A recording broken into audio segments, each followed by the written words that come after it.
Kashi news channel, सच है तो बोलेगा। वाराणसी जनपद के सेवापुरी आदर्श विकास खंड के सभागार में गोवंश आधारित जीरो बजट पर प्राकृतिक खेती को बढ़ावा देने के लिए एक दिवसीय कार्यशाला का आयोजन किया गया। वहीं सेवापुरी विकास खंड क्षेत्र के सैकड़ों चयनित किसानों ने एक दिवसीय कार्यशाला में भाग लिया। इस दौरान कार्यशाला में वाराणसी जिले के मुख्य विकास अधिकारी हिमांशु नागपाल व गौ सेवा प्रमुख अरविंद सिंह श्याम ने गौवंश आधारित प्राकृतिक खेती को बढ़ावा देने को लेकर प्रगतिशील चयनित किसानों को कई बिंदुओं पर विस्तृत रूप से जानकारी देकर गौ आधारित प्राकृतिक खेती करने के लिए प्रोत्साहित किया और कई किसानों से संवाद किया। वहीं संयुक्त कृषि निदेशक डॉक्टर आशुतोष मिश्रा और समृद्ध किसान आयोग के अध्यक्ष कृष्ण कुमार चौधरी ने किसानों को संबोधित कर पारंपरिक खेती करने के लिए प्रोत्साहित किया। किसानों के साथ बैठक की गई, किस उद्देश्य को लेकर बैठक की गई सर?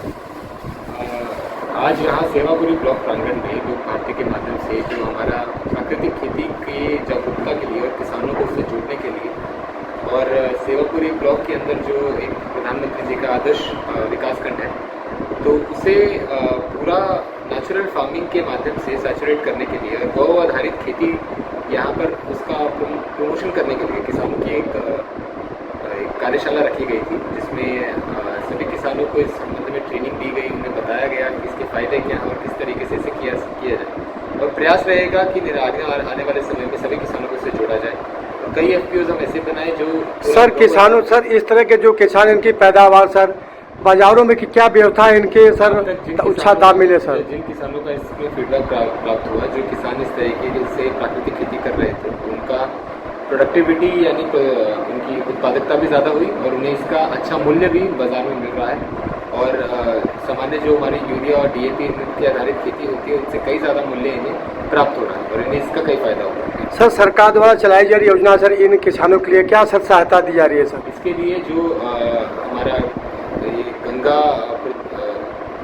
ये NMCG नमामि गंगे जो पूरा मिशन है, इसके अंदर ऑर्गेनिक और नेचुरल फार्मिंग ये जो किसान करते हैं, इन्हें 3,000 रुपये प्रति महीना इन्हें सहयोग दिया जाता है और 3 साल तक ये सहयोग इनको नेचुरल फार्मिंग और ऑर्गेनिक फार्मिंग करने के लिए दिया जाता है। सर इस किसानों को सर सरकारी अमला कितना हद तक सर साबित हो रहा है इनकी सहायता के लिए सर? इनके लिए पूरा कटिबद्ध है सरकारी अमला, जो हमारे कृषि कार्यालय है, हमारा रेवेन्यू ऑफिस है, विकास खंड कार्यालय है, इसके लिए पूरा कटिबद्ध है।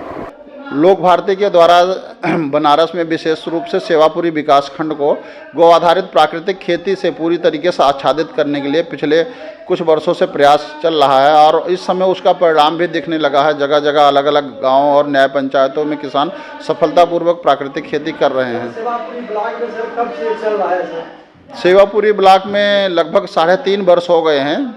कोरोना संक्रमण के पहले यहाँ पर नीति आयोग और प्रधानमंत्री कार्यालय के माध्यम से जो है ये पहल की गई थी कि हम लोग यहाँ के किसानों को गौ आधारित प्राकृतिक खेती के लिए प्रशिक्षित करें और किसान गांव-गांव में देसी गाय के गोबर गौमूत्र का उपयोग करते हुए जीवामृत, घन जीवामृत, बीजामृत बना करके प्राकृतिक खेती करें। उस दिशा में हम लोग 3.5 वर्षों से काम कर रहे हैं।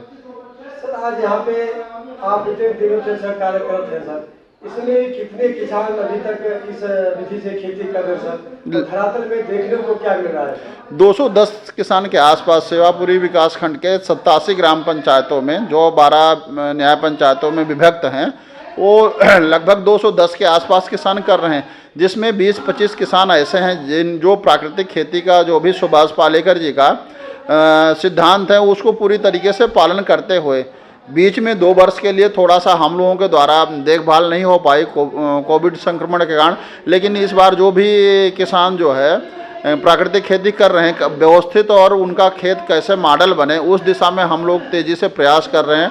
उसमें सरकार की तरफ से क्या व्यवस्थाएं मिल रही है सर? ऐसे किसानों को सरकार की तरफ से क्या व्यवस्थाएं दी जा रही है सर? क्या योजनाएं? सरकार की तरफ से भारतीय प्राकृतिक कृषि पद्धति और नमामि गंगे के अंतर्गत गंगा के दोनों तटवर्ती 5 किलोमीटर के गांव में, जिसमें बनारस के भी कई गांव हैं और पूरे उत्तर प्रदेश के 27 जिलों में 1038 गांव में ये प्राकृतिक खेती कराई जा रही है। सरकार के द्वारा जो भी अगर किसान गाय रख करके खेती कर रहा तो नीचे कैटल सेट बनाने के लिए, उसको नाद बनाने के लिए, चन्नी रख रखाव के लिए प्रदेश सरकार के जो है उस पर नरेगा के माध्यम से सहयोग भी कर रही है। कई प्रकार के ऐसी योजनाएं हैं कि अगर वो देसी गाय के गोबर गौमूत्र के आधार पर ड्रम खरीदने के लिए उनको ज़रूरत है, तो अलग अलग योजनाओं से भारतीय प्राकृतिक कृषि पद्धति नमामि गंगे से उनको सहयोग किया जा रहा है।